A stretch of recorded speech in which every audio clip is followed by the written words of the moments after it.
Datadog is a SaaS cloud monitoring and security platform that enables full-stack observability for modern infrastructure and applications at any scale, providing teams dashboarding, alerting, application performance monitoring, infrastructure monitoring, UX monitoring, security monitoring, and log management in one tightly integrated platform, plus 450 plus out-of-the-box integrations with technologies including cloud providers, databases, and web servers.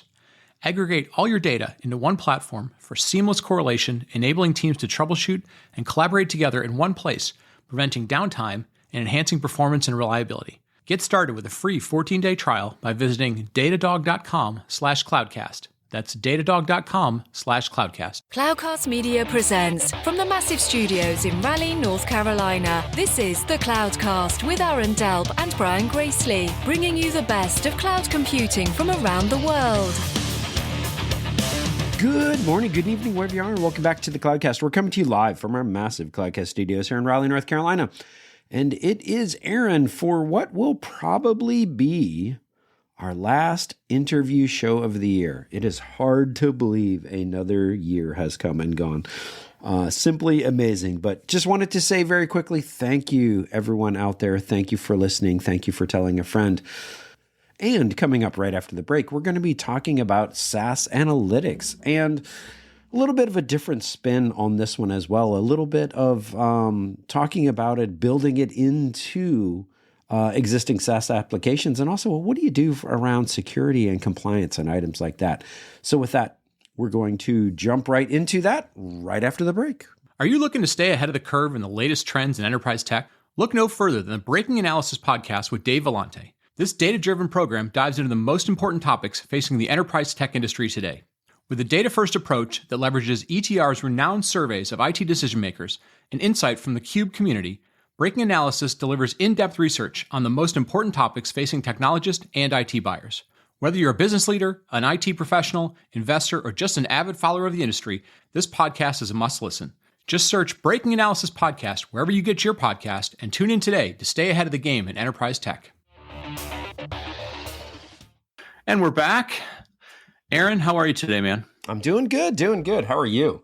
I'm good. I'm gonna start off with sort of a throwback for folks who have listened for a while. They'll remember this. For folks that are new, this is all going to seem new to them. Guess what I had for breakfast this morning?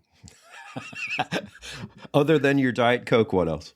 No, we for whatever reason, something happened over the weekend. The wife went. There was a box of Krispy Kreme donuts that were sitting on the counter. I think first one I've had in about 4 or 5 years, and it got me thinking: should we? You and I haven't done it in a while. You've obviously gone much longer and more strenuous. Do we bring back the Krispy Kreme run back in this February? I think it's time. Yeah, maybe. Anyway, just throwing it out there. So everyone out there, let us know. Is it time to go do the donut run again? Yeah. So that has absolutely nothing to do with today's topic, but it popped up, so I thought I would mention it to you. Today we're going to talk a little bit about. So you obviously are involved with a lot of things as far as your day job. You talk to customers, you're doing product launches, you're engaged with all sorts of ways of measuring your business and so forth. Lots of things with SaaS, as you and I have talked about before. What's the one thing that you're always wishing you had in terms of all of these things? Oh, more data and better insights into that data. It's always a problem. Yeah. So as we were thinking about this, you and I talk about various topics that we should dig into, and that was one that was sort of at the top of our list. And today we are very, very fortunate that we're going to get a chance to really dig into not only how that happens, but what are some of the good ways to bring more analytics, more data, more dashboards to those environments that you're digging into. So why don't you introduce our guest and we'll jump into the show. Yeah, absolutely. So today we're joined by Karel Callens from Luzmo, CEO and founder of Luzmo, actually. And so Karel, tell us a little bit about your background and what brought you to create Luzmo. So I actually have around 15 to 20 years background in business intelligence. Back in the days, we used to call it still big data. But it was always about making decisions based on data, based on information that you got. In the early days, it was solely possible for the big companies, for large corporates.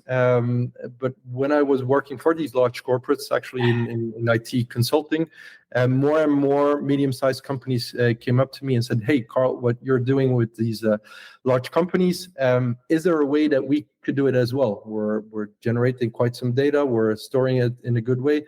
How to unlock the possibility of that data? How to help our customers make the right decisions?" When I was looking at what was available at the time, nothing existed. And so the first time you hear it, it's like, "Hey, you know something about computers? Can you fix my printer?"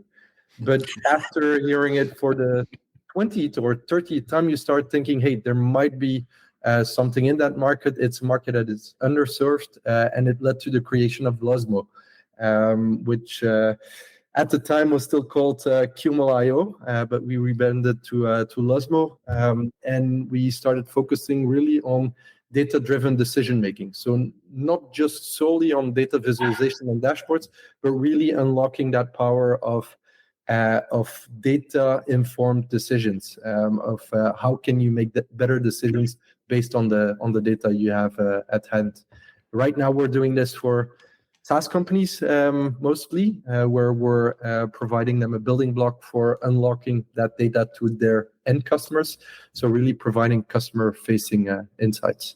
Yeah, I know. In past lives, we've always had to employ, sort of, kind of integration engineers / data scientist or analyst or someone to build us a bunch of dashboards, because we'd have a whole bunch of different tools. You guys are essentially like, you sort of, I don't know, it feels like you've kind of created this idea of like Stripe, where you can just embed, in their case, payments, but dashboards. Help us understand the relationship that you typically will have with a SaaS provider, in terms of, they come to you and they say, "Hey, we've built out this experience. We do a certain function for customers. They love that, but they're asking for more insights into things, more data, more dashboards, more analytics." How does that process tend to work, in terms of, them coming to you and saying, "This is kind of what our customers are asking us for"? So it's actually really, really similar to what Stripe does for payments. So in terms of using us, you have a small snippet of code that you embed, which brings in the information that they can provide to their end customers. Of course, everything in a very secured way.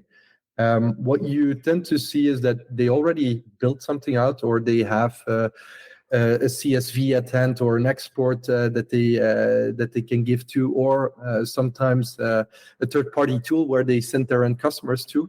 But at a certain point in time, it just starts to be a mess. It just starts to be so much work to keep everything running, because it's a lot of engineering, a lot of coding, a lot of technical work that often even keeps the engineers from focusing on their core features.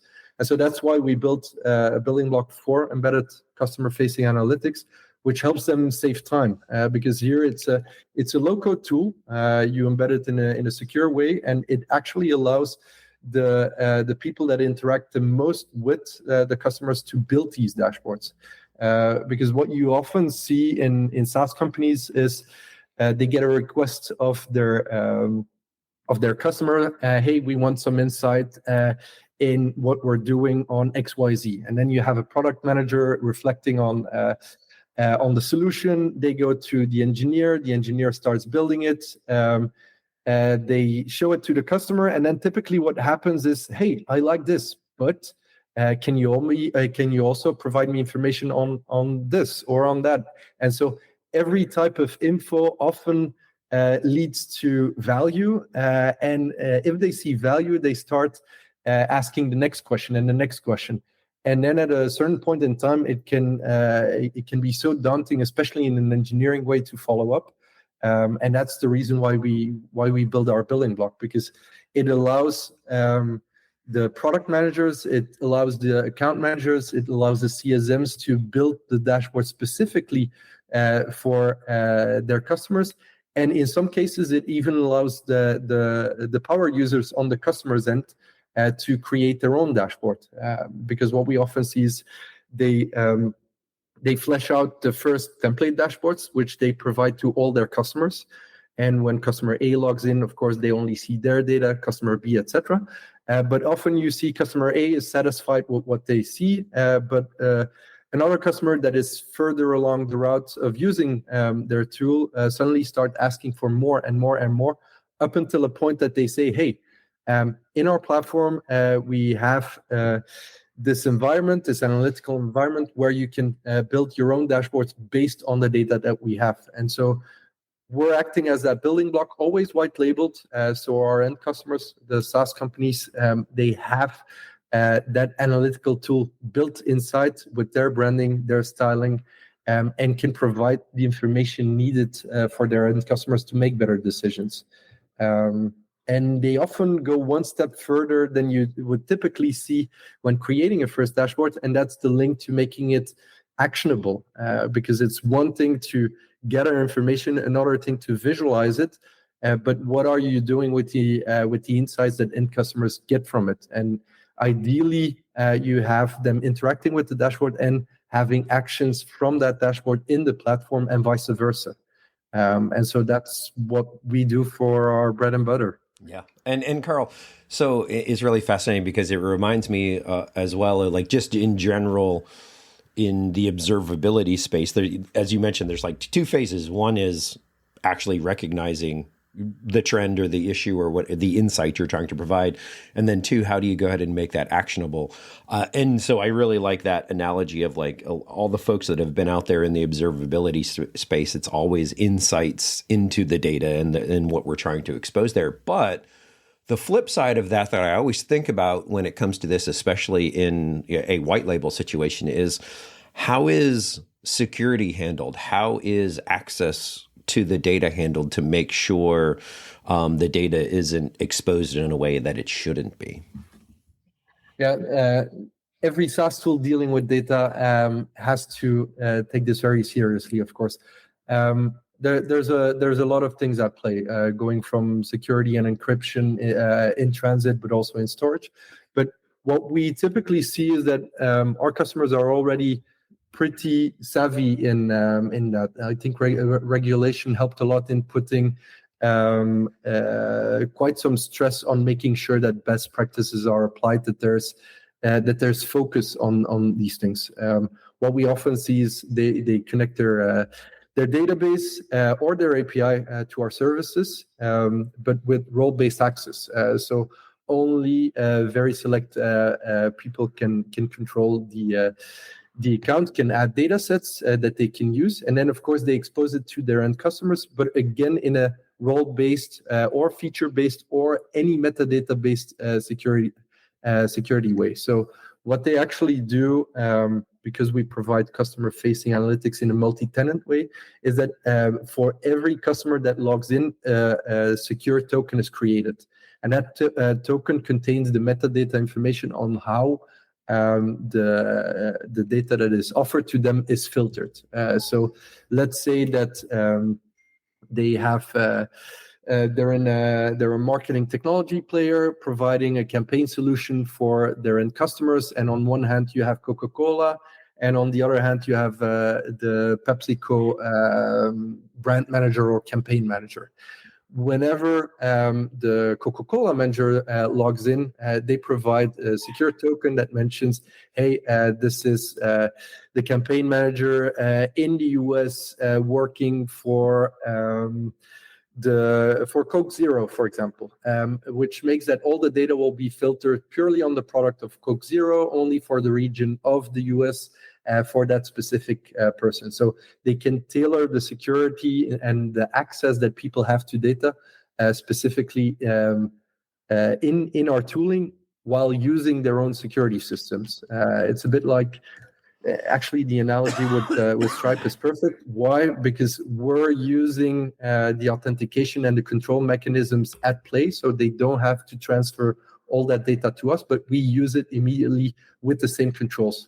The reason for that is if you would duplicate it, well, you need to maintain it twice, and then errors can happen. So that's in terms of role-based access. Of course, there's a lot of things that plays like I said in terms of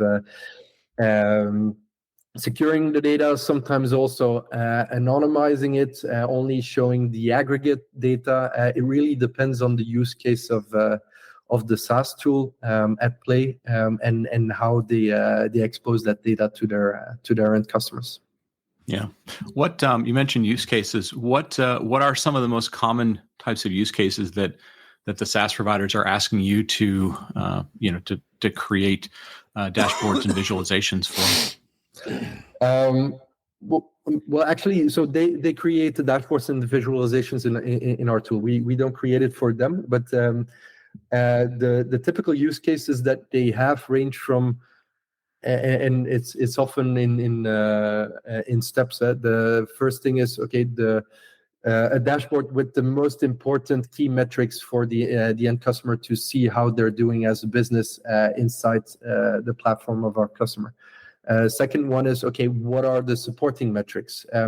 And typically they go from step to a point where the end customer can analyze their own data, and also to a point where they start providing proactive insights, where depending on who logs in, they look at the context of that user, they look at the specific point in time, and using their business domain knowledge, they actually generate dashboards or insights on the fly for that customer, and say, hey, you should look at this to optimize.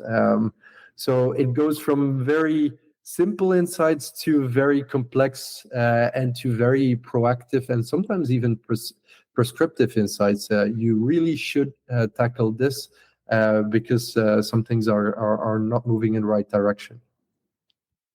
And so I also maybe think there's a balance there of, I can see a situation in which you're exposing data, but then for some customers, it can almost be too much data or might be overwhelming. And so what is that balance that either the SaaS providers or the customers, how do you manage that, I guess, of like not getting overwhelmed, but at the same time exposing something that you can get to a proactive insight and get to, some kind of actionable insight from there? Well, I think the best way to address it is in tooling. You often already see differences in, for example, user interface depending on who logs in. Take the example of a typical SaaS company where on CEO level, you might just want to show the aggregate data, the aggregate KRs, but then if you go to the campaign manager, going back to the case of the marketing technology player, they will want to see performance of the campaigns. And then you have the performance marketeer in that campaign, and that person will want to see even more and more detailed data and go beyond it. So I think personalization is key. Depending on who logs in, a SaaS company should look at what do I want to provide them for information, and always allow them the opportunity to dig deeper, of course, and to explore and slice and dice and work with the information. But by using personalization, they can adapt the experience that their end user will have up to the point where it's in tune with their expertise, but also in tune to what their role is and what they should be looking at. And Karel, let me ask a quick follow-up to that. How does that fit in with, say, GDPR or the California Privacy Act? Or we're seeing increasingly ramifications and guidelines around customer privacy. How does that fit in this model? Well, it fits in numerous ways. I think regulation on one thing, like I mentioned, it's important because it puts stress on protecting personal information on privacy. Because the more that you want to answer questions, often it leads to, hey, I just want more data. And the more data that you get, often you come to a point where you're collecting personal information, where there's sensitive information. And if you don't treat that information in the right way, well, it could harm not only your customers, but it can harm your business. And that's where regulation comes into play in putting the right focus, but also into helping in some best practices. I think in SaaS companies, especially the last couple of years, there has been huge improvements in how we treat personal information and sensitive information. But at the same time, there has been a huge push as well into just using more and more data and just looking at what's next. You actually see it today where all of the companies that put a lot of effort in CCPA or GDPR, suddenly the employees in these businesses start using all the new AI models in there, but don't take into account whether the question that they're asking is putting out sensitive information in a model that might be trained and might expose that data.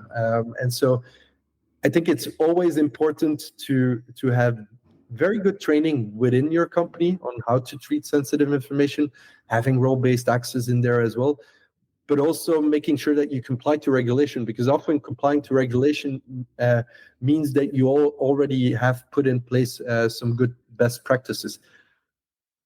But I do think that SaaS companies should be even further ahead, because often regulation only follows technology, and so ideally you're always up to speed, especially working in data and working with customer information. Yeah, I want to ask you one last question. And we probably could go through a whole bunch of tons of different scenarios, but I want to ask you one last question. Oftentimes I'll find that certain teams will have, that they have their domain. So it could be marketing, it could be, sales analytics, it could be, somebody looking at operations. They have their tools, they have their view of the world. And then you'll start having these cross-functional teams where, for example, the CFO wants to understand, how does marketing spend relate to sales, meeting quotas or, actions and so forth. Are you also finding that you're being asked to be in the middle of these kind of cross SaaS, sets of data where somebody says, well, I want to look at what's happening here in some, I don't know, maybe Salesforce type of tool, but also a Marketo type of tool or something. Is that a domain that you guys tend to get into, or do you stay mostly focused on, this domain, this set of problems that somebody's trying to solve? Do you see sort of a lot of kind of cross pollination where people are trying to, compare data in multiple, sort of dimensions? Yeah, definitely. I think that it's also an area where there's a huge amount of value to uncover.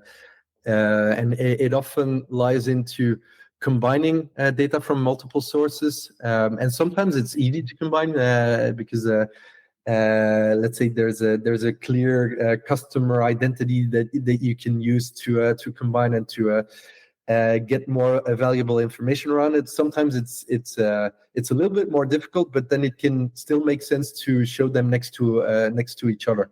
And so a huge amount of our customers are using more than 3 to 4 sources to give their customers the information that they want and they need, and then they're really combining across sources.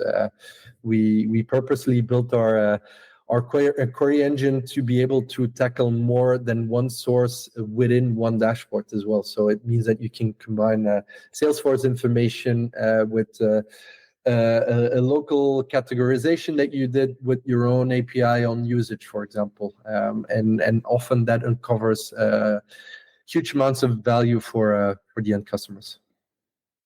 Fantastic. Good. Aaron, I'll tell you what, you and I, like I mentioned, we kind of keep this running list of topics that we want to dive into. I think we scratched the surface here. As we've mentioned, there's always going to be a whole ton of things that people are going to have follow-up questions on. We were talking to Karel before the show. We'll put a number of things in the show notes as far as, some of the ways that they've been helping SaaS companies out there do this. I know we have a number of people who are both SaaS, operate SaaS environments, but also, use SaaS tools. So this may be open up an opportunity for them to find new ways to get that data or those dashboards and that insight they've been looking for. So we'll put some things in the show notes as well. Aaron, you want to wrap us up and take us home? Yes, absolutely. Thank you everyone for listening this week. And of course, If you enjoy the show, please tell a friend. Please, if possible, wherever you get your podcast, leave us a review as well. And of course, we always welcome feedback. If you're on this topic or any other topic, or if there's a topic out there we're not covering, let us know. We would certainly love to hear from you. And so for that, on behalf of Brian and myself, I'm going to close us out for this week, and we will talk to everyone next week. Thank you for listening to The Cloudcast. Please visit thecloudcast.net to find more shows, show notes, videos, and everything social media.